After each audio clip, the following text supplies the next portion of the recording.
ಎಲ್ಲ ಆತ್ಮೀಯ ಸ್ಪರ್ಧಾ ಮಿತ್ರರಿಗೆ ಅಥರ್ವ ಯೂಟ್ಯೂಬ್ ಚಾನಲ್ಗೆ ಸ್ವಾಗತ. ಯಾರೆಲ್ಲ TET GPSTR GKಗೆ ಸಂಬಂಧಪಟ್ಟ ಹಾಗೆ ತಯಾರಿ ನಡೆಸ್ತಿದ್ದೀರೋ ಅವರೆಲ್ಲರಿಗೂ ಉಪಯುಕ್ತವಾಗಿದ್ದಿರತಕ್ಕಂತಹ ಈ ಸರಣಿಯಲ್ಲಿ ಅತ್ಯಂತ ಪ್ರಮುಖವಾಗಿದ್ದಿರತಕ್ಕಂತಹ ಕೆಲವೊಂದು ಪ್ರಶ್ನೆಗಳನ್ನು ತೆಗೆದುಕೊಂಡು ಬಂದಿದ್ದೀನಿ. ಚರ್ಚೆ ಮಾಡೋಣ. ಮೊದಲನೇ ಪ್ರಶ್ನೆ ಈ ರೀತಿಯಾಗಿದೆ. ಪ್ರಶ್ನೆ: ನರ್ಮದಾ ಬಚಾವೋ ಆಂದೋಲನಕ್ಕೆ ಸಂಬಂಧಿಸಿದಂತೆ ಈ ಕೆಳಗಿನ ಹೇಳಿಕೆಗಳಲ್ಲಿ ಸರಿಯಾದದ್ದನ್ನು ಆಯ್ಕೆ ಮಾಡಿ ಅಂಥೇಳಿ. ನರ್ಮದಾ ಬಚಾವೋ ಆಂದೋಲನಕ್ಕೆ ಸಂಬಂಧಿಸಿದಂತೆ ಈ ಕೆಳಗಿನ ಹೇಳಿಕೆಯಲ್ಲಿ ಸರಿಯಾದದ್ದನ್ನು ಆಯ್ಕೆ ಮಾಡಿರಿ ಅನ್ನೋದನ್ನು ಗುಜರಾತಿನ ಸರ್ದಾರ್ ಸರೋವರ ಯೋಜನೆಯಲ್ಲಿ ಕಟ್ಟಲಾದ ಆಣೆಕಟ್ಟು ಅಲ್ಲಿನ ಸ್ಥಳೀಯ ಜನರನ್ನು ಮತ್ತು ಬುಡಕಟ್ಟು ಜನರನ್ನು ನಿರ್ಗತೀಕರಣಕ್ಕೆ ಒಳಪಡಿಸಿತ್ತು ಅನ್ನೋದು ಇದು ಸರಿಯಾಗಿದ್ದಿರ್ತಕ್ಕಂಥದ್ದೇ. ಈ ಹಿಂದಿನ ಪ್ರಶ್ನೆ ಪತ್ರಿಕೆಯಲ್ಲಿ ಇದು ಏನಪ್ಪ ಅಂತಂದರೆ TET ಪ್ರಶ್ನೆ ಪತ್ರಿಕೆಯಲ್ಲಿ ಕೇಳಲಾಗಿದ್ದನ್ನು ಮರಳಿ ಪ್ರಶ್ನೆಯನ್ನು ಕೇಳಿದ್ದನ್ನು ಗಮನಿಸ್ತೀವಿ. ಎರಡನೇದು, ಪರಿಸರ ಪ್ರೇಮಿ ಮೇಧಾ ಫಾಟ್ಕರ್ ಅವರ ನೇತೃತ್ವದಲ್ಲಿ ಆಣೆಕಟ್ಟು ನಿರ್ಮಾಣದ ವಿರುದ್ಧ ಅಲ್ಲಿನ ಜನರು ನರ್ಮದಾ ನದಿಯ ಸುತ್ತಮುತ್ತಲ ಚಳವಳಿಯನ್ನು ನಡೆಸಿದರು ಅನ್ನೋದನ್ನು ನಾವು ನೋಡ್ತೀವಿ. ಹೌದು, ಇದು ಸರಿಯಾಗಿದ್ದಿರ್ತಕ್ಕಂಥದ್ದು. ಹೀಗಾಗಿ A ಮತ್ತು B ಎರಡೂ ಸರಿಯಾಗಿರೋದರಿಂದ ಉತ್ತರ 3ರಲ್ಲಿದೆ. ಅದು A ಮತ್ತು B ಎರಡೂ ಸರಿ ಅಂಥೇಳಿ ನಾವು ನೋಡ್ತೀವಿ. ವ್ಯವಹಾರ ವಿಕಸನದ ಮೊದಲ ಹಂತ ಯಾವುದು ಅಂಥೇಳಿ ನಾವು ನೋಡೋದಾದರೆ, ನೀವು ಈ ವ್ಯವಹಾರಕ್ಕೆ ಸಂಬಂಧಪಟ್ಟ ಹಾಗೆ ಮನುಷ್ಯನ ತನ್ನ ಜೀವನವನ್ನು ಪ್ರಾರಂಭದಲ್ಲಿ ಆತ ಕಟ್ಟಿಕೊಳ್ಳುವ ವ್ಯವಸ್ಥೆಯನ್ನು ನೋಡೋದಾದರೆ ಆವಾಗ ಅದಕ್ಕೆ ಸರಿಯಾದ ಉತ್ತರ ಬೇಟೆಗಾರಿಕೆ ಮತ್ತು ಮೀನು ಹಿಡಿಯುವ ಹಂತ ಅಂಥೇಳಿ ನಾವು ನೋಡ್ತೀವಿ. ವ್ಯವಹಾರ ವಿಕಸನದ ಮೊದಲ ಹಂತ ಬೇಟೆಗಾರಿಕೆ ಮತ್ತು ಮೀನು ಹಿಡಿಯುವ ಹಂತ ಅಂಥೇಳಿ ನಾವು ನೋಡ್ತೀವಿ. 20 ಲಕ್ಷ ರೂಪಾಯಿಗಳಿಗಿಂತ ಕಡಿಮೆ ಮೌಲ್ಯದ ಸರಕು ಮತ್ತು ಸೇವೆಗಳಿಗೆ ಸಂಬಂಧಿಸಿದಂತೆ ಗ್ರಾಹಕರ ದೂರುಗಳನ್ನು ಇದು ಇತ್ಯರ್ಥ ಮಾಡುವುದು ಅಂಥೇಳಿ ನಾವು ನೋಡೋದಾದರೆ ಅದಕ್ಕೆ ಸರಿಯಾದ ಉತ್ತರ ಜಿಲ್ಲಾ ಗ್ರಾಹಕ ವೇದಿಕೆ. ಹೌದು, ಇದು 1 ಕೋಟಿಯವರೆಗೆ ಏನಪ್ಪ ಅಂತಂದರೆ ಗ್ರಾಹಕರ ಈ ಮೌಲ್ಯಗಳ ಸರಕುಗಳ ಮೌಲ್ಯಗಳ ಸಂಬಂಧಪಟ್ಟಿರ್ತಕ್ಕಂತಹ ತೀರ್ಪನ್ನು ಇತ್ಯರ್ಥ ಮಾಡ್ತಕ್ಕಂಥ ಕೆಲಸ ಮಾಡ್ತದೆ. ಅದು ಜಿಲ್ಲಾ ಗ್ರಾಹಕ ವೇದಿಕೆ ಅನ್ನೋದು. ಎರಡನೇದು ತಾಲೂಕು ಗ್ರಾಹಕ ವೇದಿಕೆ ಅನ್ನುವುದು ಇಲ್ಲ, ಇದು ಆಪ್ಷನ್ಗಾಗಿ ನೀಡಿರ್ತಾನೆ. ಅದಾದ ನಂತರ ಈ ಮೂರನೇದು ರಾಜ್ಯ ಆಯೋಗ ಅಂಥೇಳಿ ನಾವೇನು ನೋಡ್ತೀವಲ್ಲ, ಇದು 1 ಕೋಟಿಯಿಂದ ಹಿಡಿದು 10 ಕೋಟಿಯವರೆಗೆ ಸಮಸ್ಯೆಗಳನ್ನು ಇತ್ಯರ್ಥಪಡಿಸ್ತಕ್ಕಂಥದ್ದು ಯಾವುದು ಅಂತಂದರೆ ರಾಜ್ಯ ಆಯೋಗ. ಇದು 1 ಕೋಟಿಯಿಂದ ಹಿಡಿದು ಅಂದರೆ 1 ಕೋಟಿಗಿಂತ ಹೆಚ್ಚು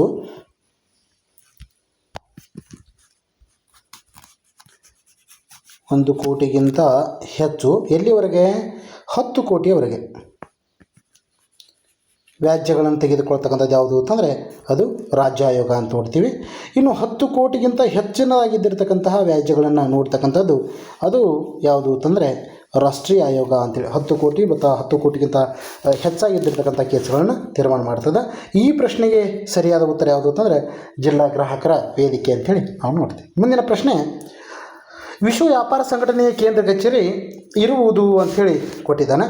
ಇದಕ್ಕೆ ಸರಿಯಾದ ಉತ್ತರ ಜಿನೆವಾ ಅನ್ನೋದು ಸರಿಯಾದ ಉತ್ತರ. ಜಿನೆವಾದಲ್ಲಿ ವಿಶ್ವ ವ್ಯಾಪಾರ ಸಂಘಟನೆಯ ಕೇಂದ್ರ ಕಚೇರಿ ಇರೋದನ್ನು ನಾವು ನೋಡ್ತೀವಿ. ಇದರ ಜೊತೆಗೆ ಜಿನೆವಾದಲ್ಲಿ ಈ ಕಾರ್ಮಿಕರ ಕಲ್ಯಾಣ ಏನಪ್ಪ ಅಂತಂದ್ರೆ ಸಂಘದ್ದು ಕೇಂದ್ರ ಕಚೇರಿ ಕೂಡ ಏನಪ್ಪ ಅಂತಂದರೆ ಜಿನೆವಾದಲ್ಲಿ ಇರೋದನ್ನು ನಾವು ನೋಡ್ತೀವಿ.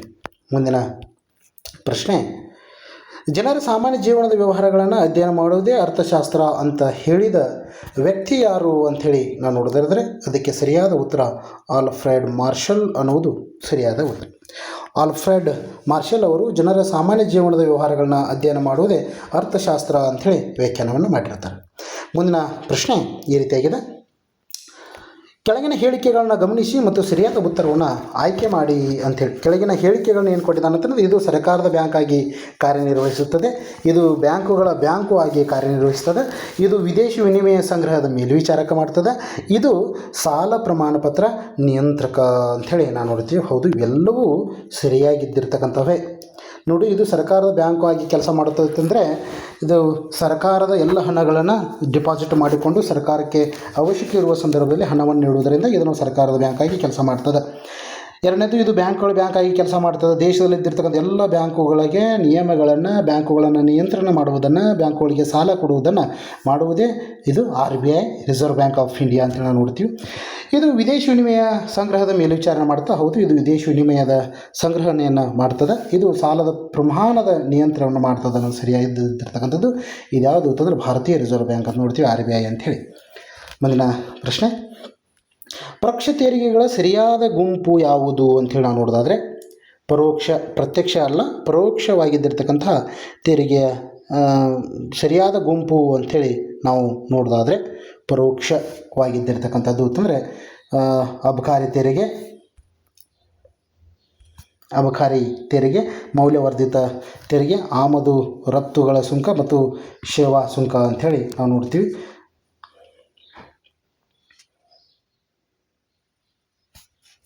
ಸರಿಯಾಗಿದ್ದಿರ್ತಕ್ಕಂಥದ್ದನ್ನು ನಾವು ಎ ಅಂಥೇಳಿ ಗುರುತಿಸ್ತೀವಿ. ಇದು ಪರೋಕ್ಷವಾಗಿ ಕಟ್ತಕ್ಕಂತಹ ತೆರಿಗೆ. ಇನ್ನು ಮುಂದಿನ ಪ್ರಶ್ನೆ, ಭಾರತೀಯ ರಿಸರ್ವ್ ಬ್ಯಾಂಕ್ ರಾಷ್ಟ್ರೀಕರಣಗೊಂಡಿರ್ತಕ್ಕಂಥದ್ದು ಅಂಥೇಳಿ ಕೇಳಿದ್ದಾರೆ. ರಿಸರ್ವ್ ಬ್ಯಾಂಕ್ ರಾಷ್ಟ್ರೀಕರಣಗೊಂಡಿರ್ತಕ್ಕಂತಹದ್ದು ಅಂಥೇಳಿ ನಾವು ನೋಡ್ತೀವಿ. ಸ್ಥಾಪನೆ ಆಗಿದ್ದಿರ್ತಕ್ಕಂಥದ್ದು ಎ ಸರಿಯಾಗಿದ್ದಿರ್ತಕ್ಕಂಥದ್ದು. ಅದು ರಾಷ್ಟ್ರೀಕರಣಗೊಂಡಿರ್ತಕ್ಕಂಥ ಜನವರಿ 1, 1949 ಅಂಥೇಳಿ. ಮುಂದಿನ ಪ್ರಶ್ನೆ, ಬೋಧನಾ ಕಲಿಕಾ ಪ್ರಕ್ರಿಯೆಯಲ್ಲಿ ಪ್ರತಿದಿನ ಹಿಮ್ಮಾಹಿತಿ ಪಡೆಯುವ ಉದ್ದೇಶ. ಬೋಧನಾ ಕಲಿಕಾ ಪ್ರಕ್ರಿಯೆಯಲ್ಲಿ ಪ್ರತಿದಿನ ಹಿಮ್ಮಾಹಿತಿ ಪಡೆಯುವ ಉದ್ದೇಶ ಏನು ಅಂತಂದರೆ, ಅದರ ಉದ್ದೇಶ ಬೋಧನಾ ಕಲಿಕಾ ಪ್ರಕ್ರಿಯೆಯನ್ನು ಸುಧಾರಿಸುವುದು ಅನ್ನೋದು ಸರಿಯಾದ ಉತ್ತರ. ಇನ್ನು 37ನೇ ಪ್ರಶ್ನೆ ಇದ್ದಿರ್ತಕ್ಕಂಥದ್ದು ಪ್ರಶ್ನೆ, ಭವಿಷ್ಯ ಸೂಚಕ ಪ್ರೋಗ್ನಾಸಿಸ್ ಪರೀಕ್ಷೆಯ ಉದ್ದೇಶವು. ಭವಿಷ್ಯ ಸೂಚಕ ಪರೀಕ್ಷೆಯ ಉದ್ದೇಶ ಏನಂತಂದರೆ, ಅದಕ್ಕೆ ಸರಿಯಾಗಿದ್ದಿರ್ತಕ್ಕಂಥ ಉತ್ತರ ಪರಿಹಾರ ಕ್ರಮಗಳನ್ನು ಕೈಗೊಳ್ಳುವುದು ಅನ್ನೋದು ಅಂಥೇಳಿ ನಾವು ನೋಡ್ತೀವಿ. ಭವಿಷ್ಯ ಸೂಚಕ ಪರೀಕ್ಷೆಯ ಉದ್ದೇಶ ಅಂಥೇಳಿ ನೀವು ಅಲ್ಲಿ ಅಂದರೆ ವಿದ್ಯಾರ್ಥಿಗಳ ದೌರ್ಬಲ್ಯಗಳನ್ನು ಗುರುತಿಸುವುದನ್ನು ನಾವು ಈ ಭವಿಷ್ಯ ಸೂಚಕ ಅಥವಾ ಪ್ರೋಗ್ನಾಸಿಸ್ ಪರೀಕ್ಷೆ ಅಂಥೇಳಿ ಕರಿತೀವಿ. ಕೆಲವೊಂದು ಕಡೆ ಏನಪ್ಪ ಅಂತಂದರೆ ಉತ್ತಮ ಸಾಧನೆ ಮಾಡಲಿಕ್ಕೆ ಅನ್ನೋದು ಕೊಟ್ಟಿದ್ದಾರೆ, ಆದರೆ ಅತ್ಯಂತ ಸೂಕ್ತವಾಗಿದ್ದಿರತಕ್ಕಂತಹ ಉತ್ತರ ಪರಿಹಾರ ಕ್ರಮಗಳನ್ನು ಕೈಗೊಳ್ಳುವುದು ಅಂಥೇಳಿ ನಾವು ನೋಡ್ತೀವಿ. ಮುಂದಿನ ಪ್ರಶ್ನೆ, ಯೋಜನಾ ಪದ್ಧತಿಯು ಅವಲಂಬಿತವಾಗಿರುವುದು. ಯೋಜನಾ ಪದ್ಧತಿ ಈ ಕೆಳಗಿನ ಯಾವುದರ ಮೇಲೆ ಅವಲಂಬಿತವಾಗಿದೆ ಅಂತಂದರೆ, ಬೌದ್ಧಿಕ ಕ್ರಿಯಾಶೀಲ ಕೆಲಸಕ್ಕೆ ಪ್ರೇರೇಪಣೆ ನೀಡುವುದರ ಮೇಲೆ ಅವಲಂಬಿತವಾಗಿರೋದನ್ನು ನಾವು ನೋಡ್ತೀವಿ. ಸರಿಯಾದ ಉತ್ತರ 3ರಲ್ಲಿ ನಾವು ನೋಡ್ತೀವಿ. ಮುಂದಿನ ಪ್ರಶ್ನೆ, ಶಿಕ್ಷಕರು 5ನೇ ತರಗತಿ ವಿದ್ಯಾರ್ಥಿಗಳಿಗೆ ಶಾಲಾ ಕೈತೋಟದಲ್ಲಿನ ಸಸ್ಯಗಳನ್ನು ಗಮನಿಸಿ ಪಟ್ಟಿಯಲ್ಲಿರುವಂತೆ ಹೊರಾಂಗಣ ಚಟುವಟಿಕೆ ನೀಡುವುದು ಈ ವಿಧಾನದ ಒಂದು ಕಾರ್ಯತಂತ್ರ ಅಂತೇಳಿ ನೋಡ್ತೀವಿ.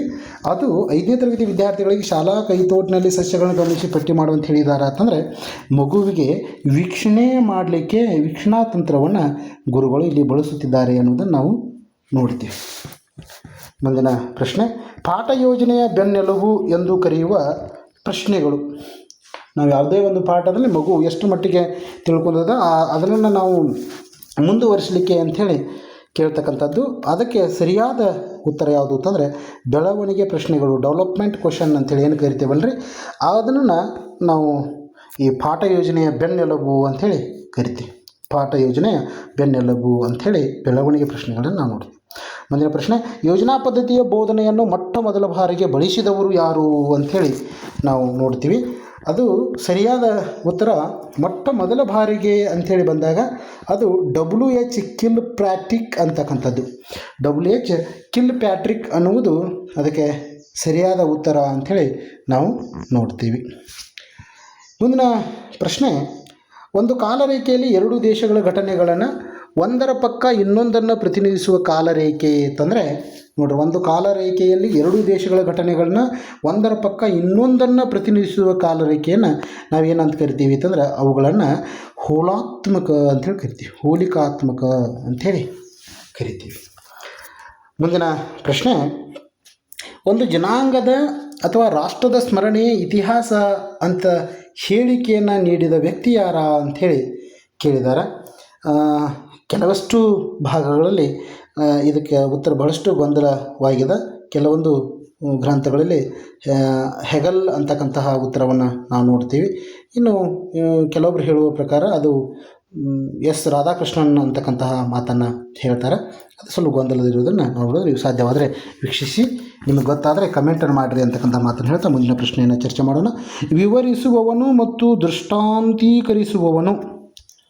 ನೋಡ್ರಿ, ವಿವರಿಸುವನು ಮತ್ತು ದೃಷ್ಟಾಂತೀಕರಿಸುವನು ಎಂಬ ನಿರ್ದಿಷ್ಟಕವನ್ನು ಹೊಂದಿರುವ ಬೋಧನಾ ಉದ್ದೇಶವೆಂದರೆ. ವಿವರಿಸುವವನು ಮತ್ತು ದೃಷ್ಟಾಂತೀಕರಿಸುವವನು ಎಂಬ ನಿರ್ದಿಷ್ಟಕವನ್ನು ಹೊಂದಿರುವ ಬೋಧನಾ ಉದ್ದೇಶ ಯಾವುದು ಅಂತಂದರೆ ಅದಕ್ಕೆ ಸರಿಯಾದ ಉತ್ತರ ತಿಳುವಳಿಕೆ ಅನ್ನೋದು ಸರಿಯಾಗಿದ್ದಿರ್ತಕ್ಕಂಥ ಉತ್ತರ. ಮುಂದಿನ ಪ್ರಶ್ನೆ ಈ ರೀತಿಯಾಗಿದೆ. ನ್ಯಾಯಾಂಗದ ವಿಭಾಗಗಳು ಎಂಬ ವಿಷಯವನ್ನು ಬೋಧಿಸಲು ಸೂಕ್ತವಾದ ಬೋಧನೋಪಕರಣ ಎಂದರೆ. ನ್ಯಾಯಾಂಗದ ವಿಭಾಗಗಳು ಎಂಬ ವಿಷಯವನ್ನು ಬೋಧಿಸಲು ನೋಡಿರಿ, ನ್ಯಾಯಾಂಗ ವಿಭಾಗಗಳು ಎಂಬ ವಿಷಯವನ್ನು ಬೋಧಿಸಲು ಸೂಕ್ತವಾದ ಬೋಧೋಪಕರಣ ಯಾವುದು ಅಂಥೇಳಿ. ಉದಾಹರಣೆಗಾಗಿ ಈಗ ಹೇಗೆ ನ್ಯಾಯಾಂಗದ ವಿಭಾಗಗಳು ಅಂತಂದರೆ ಸ್ಥಳೀಯ ನ್ಯಾಯಾಂಗ ಹಿಡ್ಕೊಂಡು ಜಿಲ್ಲಾ ನ್ಯಾಯಾಲಯ, ರಾಜ್ಯ ಅಂದರೆ ರಾಜ್ಯ ಹೈಕೋರ್ಟನ್ನು ತೆಗೆದುಕೊಂಡು ಅನಂತರ ಸುಪ್ರೀಂ ಕೋರ್ಟ್, ಹೀಗೆ ಇವುಗಳನ್ನು ಸೂಕ್ತವಾಗಿದ್ದಿರ್ತಕ್ಕಂಥ ಇವುಗಳಿಗೆ ಬೋಧನೋಪಕರಣ ಯಾವುದು ಅಂತಂದ್ರೆ ಹರಿವು ಪಟ ಅಥವಾ ಫ್ಲೋಚಾರ್ಟ್ ಅಂಥೇಳಿ ನಾವು ನೋಡ್ತೀವಿ. ಅಂದರೆ ಒಂದರಂತೆ ಒಂದು ತೋರಿಸಲಿಕ್ಕೆ ಅತ್ಯಂತ ಉಪಯುಕ್ತವಾಗಿರೋದರಿಂದ ಇದು ಶ್ರೇಣೀಕೃತ ವ್ಯವಸ್ಥೆಯನ್ನು ತೋರಿಸಲಿಕ್ಕೆ ಸಹಕಾರಿಯಾಗಿರೋದ್ರಿಂದ ಇದಕ್ಕೆ ಸರಿಯಾದ ಉತ್ತರ ಹರಿವು ಪಟ ಅಥವಾ ಫ್ಲೋಚಾರ್ಟ್ ಅನ್ನೋದು ಇದು ಶ್ರೇಣೀಕೃತವಾಗಿ ತೋರಿಸಲಿಕ್ಕೆ ಸಹಕಾರಿಯಾಗ್ತದೆ ಅಂತೇಳಿ. ಮುಂದಿನ ಪ್ರಶ್ನೆ, ವಿದ್ಯಾರ್ಥಿ ಸ್ನೇಹಿ ಕಲಿಕಾ ಪ್ರಕ್ರಿಯೆಗೆ ಪೂರಕವಲ್ಲದ ಸನ್ನಿವೇಶವೆಂದರೆ. ವಿದ್ಯಾರ್ಥಿ ಸ್ನೇಹಿ ಕಲಿಕಾ ಪ್ರಕ್ರಿಯೆಗೆ ಪೂರಕವಲ್ಲದ ಸನ್ನಿವೇಶ ಅಂದರೆ ಮಗುವಿಗೆ ಅಧ್ಯಯನಕ್ಕೆ ಯೋಗ್ಯವಲ್ಲದ ಸನ್ನಿವೇಶ ಯಾವುದು ಅಂತೇಳಿ ಕೆಳಗಿನ 4ರಲ್ಲಿ ಆಯ್ಕೆ ಮಾಡಬೇಕು. ನೋಡಿರಿ, ಶಿಕ್ಷಕರು ಮತ್ತು ವಿದ್ಯಾರ್ಥಿಗಳು ಸೇರಿ TLM ತಯಾರಿಸುವುದು. ಹೌದು, ಟೀಚಿಂಗ್ ಏಡನ್ನು ಶಿಕ್ಷಕರು ಮತ್ತು ವಿದ್ಯಾರ್ಥಿಗಳು ಕೂಡಿ ಏನಪ್ಪ ತಯಾರಿಸಿದರೆ ಅದು ಪೂರಕವಲ್ಲದಲ್ಲ, ಅದು ಅತ್ಯಂತ ಉಪಯುಕ್ತವೇ. ಮಗುವಿಗೆ ಅದರಲ್ಲಿ ಪೂರ್ಣ ಪ್ರಮಾಣದ ವಿಷಯ ತಿಳಿಲಿಕ್ಕೆ ಸಹಕಾರಿ ಆಗ್ತದೆ ಅನ್ನೋದು ಇದಕ್ಕೆ ಏನಪ್ಪ ಅಂತಂದರೆ ಅದು ಸರಿಯಾಗಿದ್ದಿರ್ತಕ್ಕಂಥದ್ದು. ಮಗುವಿಗೆ ವಿದ್ಯಾರ್ಥಿ ಸ್ನೇಹಿನೇ ಅನ್ನೋದನ್ನು ನಾವು ನೋಡ್ತೀವಿ. ಇನ್ನು ವಿದ್ಯಾರ್ಥಿಗಳು ಗೋಳದಲ್ಲಿ ನೆಲ ಜಲ ಗಮನಿಸುವುದು ಅನ್ನೋದು ಇದು ಏನಪ್ಪ ಅಂತಂದರೆ ಪೂರಕವಾಗಿದ್ದಿರ್ತಕ್ಕಂಥದ್ದು. ಇನ್ನು ಪಠ್ಯದ ಅಧ್ಯಾಯವನ್ನು ಶಿಕ್ಷಕರು ಓದಿ ಮುಗಿಸುವುದು ಅನ್ನೋದು ಇದು ತಪ್ಪಾಗಿದ್ದಿರ್ತಕ್ಕಂಥದ್ದು. ಇನ್ನು ಚಟುವಟಿಕಾ ಮೂಲೆಗಳಲ್ಲಿ ವಿದ್ಯಾರ್ಥಿಗಳು ಸ್ವಯಂ ಅಭ್ಯಸಿಸುವುದು ಅನ್ನೋದು ಸರಿಯಾಗಿದ್ದಿರ್ತಕ್ಕಂಥದ್ದು. ಹೀಗಾಗಿ ಇದಕ್ಕೆ ಈ ಪ್ರಶ್ನೆಗೆ ಸರಿಯಾಗಿದ್ದಿರ್ತಕ್ಕಂಥದ್ದು ಯಾವುದು ಅಂತಂದರೆ ಪಠ್ಯದ ಅಧ್ಯಾಯವನ್ನು ಶಿಕ್ಷಕರು ಓದಿ ಮುಗಿಸುವುದು. ಅಂದರೆ ಇದರಲ್ಲಿ ಮಗುವಿನ ಕಾಳಜಿಯನ್ನು ವಹಿಸದೇ ಇರುವುದನ್ನು ನಾವು ನೋಡ್ತೀವಿ. ಮುಂದಿನ ಪ್ರಶ್ನೆ, ಕ್ರಮಾನುಗತ ಕಲಿಕೆಯು ಸಂಬಂಧಪಟ್ಟಿರುವುದು ಅಂಥೇಳಿ.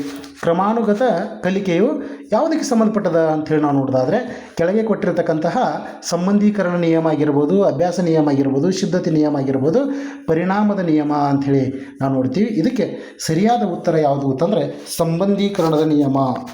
ಆಪ್ಷನ್ 1ರಲ್ಲಿ ನಾವು ನೋಡ್ತೀವಿ. ಸಂಬಂಧೀಕರಣದ ನಿಯಮ ಅನ್ನೋದು ಇದಕ್ಕೆ ಸರಿಯಾದ ಉತ್ತರ. ಅಂದರೆ ಥಾರ್ಡಾಯ್ಕ್ ಅವರ ಪ್ರಮುಖ ನಿಯಮಗಳಲ್ಲಿ ಒಂದಾಗಿದ್ದಿರ್ತಕ್ಕಂಥದ್ದು ಈ ಕ್ರಮಾನುಗತ ಕಲಿಕೆ ನಿಯಮ ಅಂಥೇಳಿ. ಈ ಹೊಸ ವಿಷಯದ ಕಲಿಯೋದರೊಂದಿಗೆ ಹಿಂದಿನ ಕಲಿಕೆಯೊಂದಿಗೆ ಸಂಬಂಧ ಕಲ್ಪಿಸ್ತಕ್ಕಂಥ ವ್ಯವಸ್ಥೆಯನ್ನು ನಾವು ಸಂಬಂಧೀಕರಣದ ನಿಯಮ ಅಂಥೇಳಿ ಕರಿತೀವಿ.